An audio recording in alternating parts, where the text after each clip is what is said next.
इस वीडियो में हम वाटिका कक्षा 5 कार्य पुस्तिका के पाठ 7 जीवन के रंग इस पाठ की वर्कशीट का हल देखेंगे।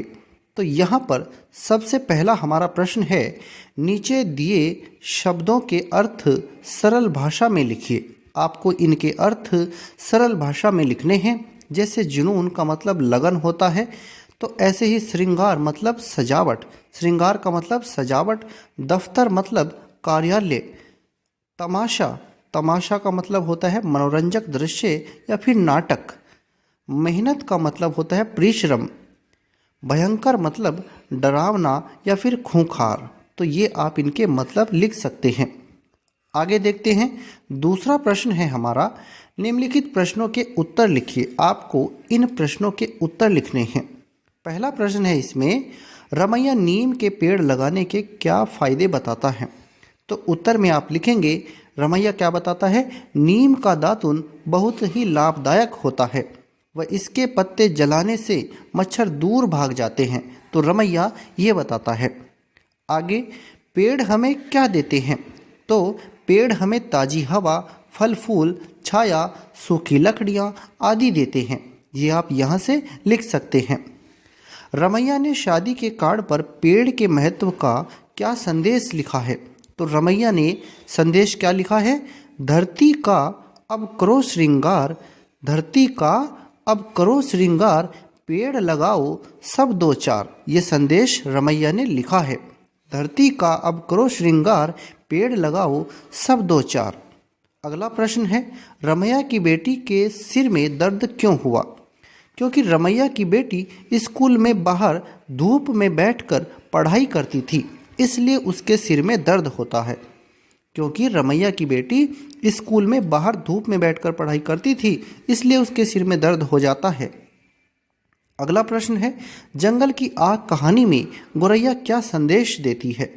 तो गोरैया कहती है कि मेरा नाम आग लगाने वालों अथवा तमाशा देखने वालों में नहीं, बल्कि आग बुझाने वालों में लिखा जाएगा। गोरैया ये संदेश देती है कि मेरा नाम आग लगाने वालों अथवा तमाशा देखने वालों में नहीं, बल्कि आग बुझाने वालों में लिखा जाएगा। अगला प्रश्न है, आग लगने पर कौवा क्या कर रहा था। तो आग लगने पर कौवा दूर सुरक्षित डाल पर बैठकर तमाशा देख रहा था।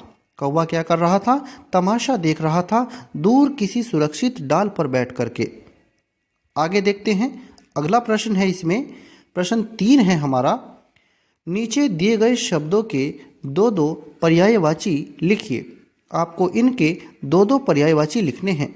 जैसे इन्होंने लिखा है आग का, आग के इन्होंने पर्यायवाची लिखे हैं अग्नि, अनल। इसी तरह से आपको लिखने हैं। जंगल के हैं जैसे वन, कानन। पानी के हैं जैसे जल, नीर।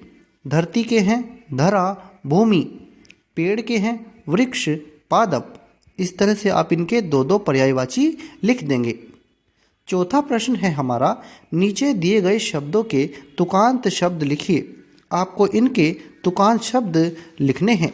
तो तुकांत शब्द जैसे पहाड़, पहाड़ का तुकांत शब्द क्या हो जाएगा, दहाड़। पहाड़ का क्या हो जाएगा, जैसे दहाड़। रमैया का क्या हो जाएगा, पुरवैया। रमैया का हो जाएगा पुरवैया।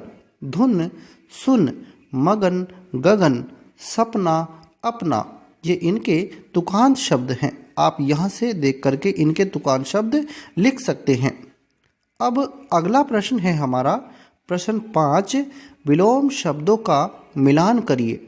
यहाँ पर आपको इनके विलोम शब्दों को एक दूसरे से मिलाना है। जैसे आग का है पानी, इसे मिला दिया है। धरती, आकाश। जलाना, बुझाना। दूर, पास। बचपन, बुढ़ापा। धूप, छाँव। इस तरह से आप इन्हें मिला देंगे।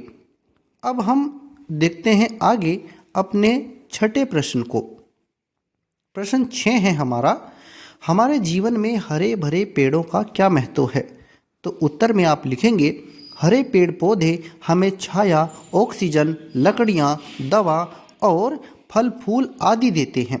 हरे पेड़ पौधे हमें छाया, ऑक्सीजन, लकड़ियाँ, दवा और फल फूल आदि देते हैं। ये आप यहाँ पर लिख सकते हैं। 7वां प्रश्न है इसमें, अपने स्कूलों में सभी बच्चे एक एक पेड़ लगाएं। तो ये काम आप अपने आप कर सकते हैं, अपने विद्यालयों में पेड़ लगा सकते हैं। आगे देखते हैं, अंतिम प्रश्न है इस वर्कशीट का, 8वां प्रश्न है, हमारे आसपास के, अपने आसपास के फलदार एवं छायादार वृक्षों के नाम लिखिए। तो यहाँ पर आपको छायादार और फलदार वृक्षों के नाम लिखने हैं। जैसे छायादार वृक्ष हैं बरगद, शीशम, पीपल, पिलखन आदि, ये छायादार वृक्ष हैं। और फलदार वृक्ष हैं जैसे आम, अमरूद, जामुन, पपीता, केला, लीची, अनार, खजूर, आड़ू आदि, ये फलदार वृक्ष हैं। तो इस तरह से आप इनके नाम यहाँ पर लिख सकते हैं। तो इस वीडियो में हमने वाटिका कक्षा 5 की कार्यपुस्तिका के पाठ 7 जीवन के रंग, इस पाठ की वर्कशीट का हल देखा है। अगर आपको यह वीडियो अच्छा लगा है तो कृपया करके इसे लाइक और शेयर करें और हमारे चैनल को सब्सक्राइब करें।